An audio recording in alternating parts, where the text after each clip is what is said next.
RAW versus JPEG, the lowdown.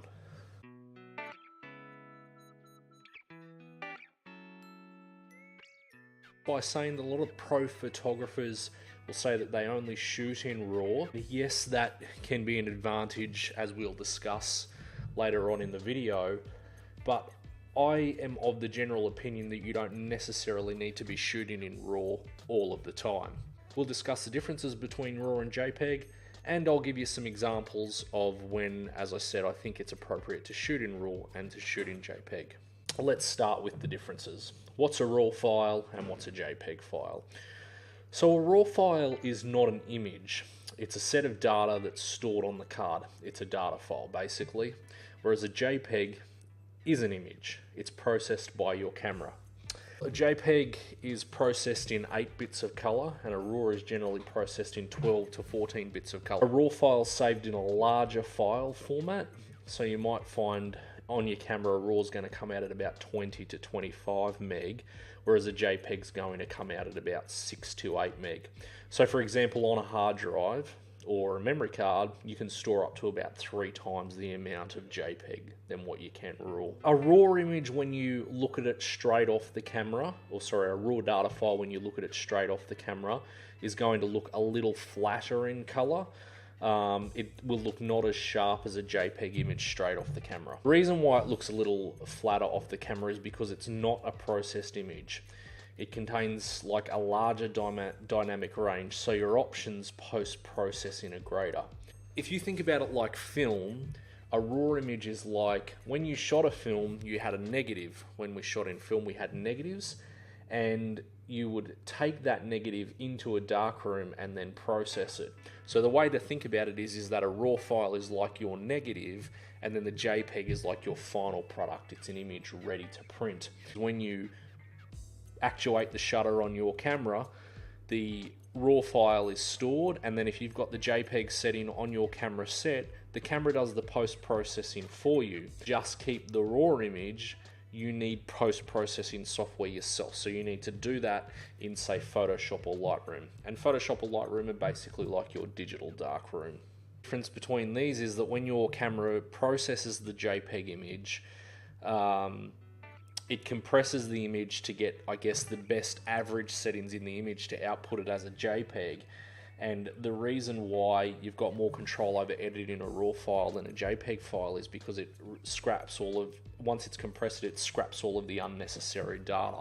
So hence the term you'll hear a lot of people talk about is what they call lossless compression. For editing a JPEG image, you've already got a processed image, so you're essentially double cooking the image. If you're going to shoot in JPEG and use those images, the things that you won't have a lot of control over in post-processing with a JPEG are your white balance and your exposure. So you really need to make sure that your settings on the exposure triangle when you're shooting a JPEG are as close to the finished product as you want them. Let's talk about when I would shoot RAW and when I would shoot JPEG.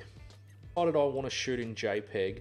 I would shoot JPEG in any situation where I don't want to do or I don't need to do a lot of post-processing, and when I might just be cataloging the photos to revisit them later. So if I'm ever on holidays and I'm just wanting to catalog my holiday and I might want to go back and look at my holiday photos, then I'll shoot JPEG. A lot of times when I'm shooting street photography, so when I'm shooting street photography, I prefer to shoot street photography in black and white or grayscale. So I'll set the camera to grayscale and shoot grayscale straight off the camera, and I'll make sure my exposure triangle is set as close as I possibly want the shot to come out, as I said earlier, and then I'll just shoot as is, because the idea for me with street photography is not to post-process my images a whole lot, and I will just want the photos as is. Okay, let's talk about RAW. I'll shoot RAW anytime I need to or want to do a lot of post-processing on a photo. As I said earlier, the range of options you get in post-processing a RAW image are much greater.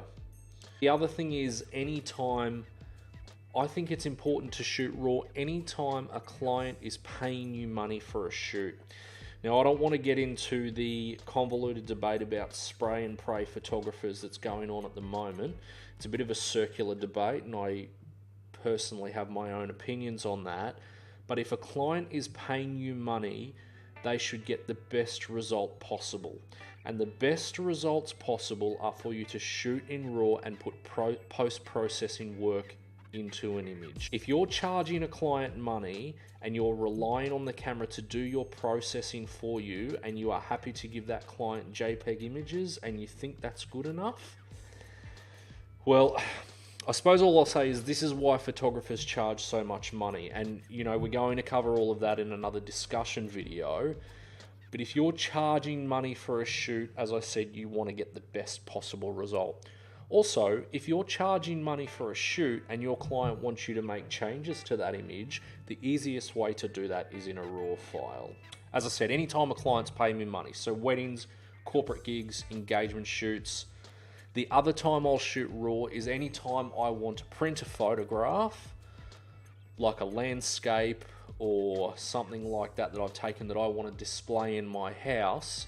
I'm going to shoot RAW because I want to get it as close to a high quality print as possible. So that's it. As I said, I'm kind of both ways on RAW and JPEG. There are some times when I'll shoot RAW and sometimes when I'll shoot JPEG. If you've got any comments you want to add to the RAW versus JPEG discussion, please leave them in the comments below. If you've got any discussions you want me to cover in a later video, please also leave that in a comment below or send me a tweet. Happy shooting, and we'll talk to you soon. That wasn't a fake cough. It sounded so fake. I've been sick the last couple of weeks, so the only thing I managed to get up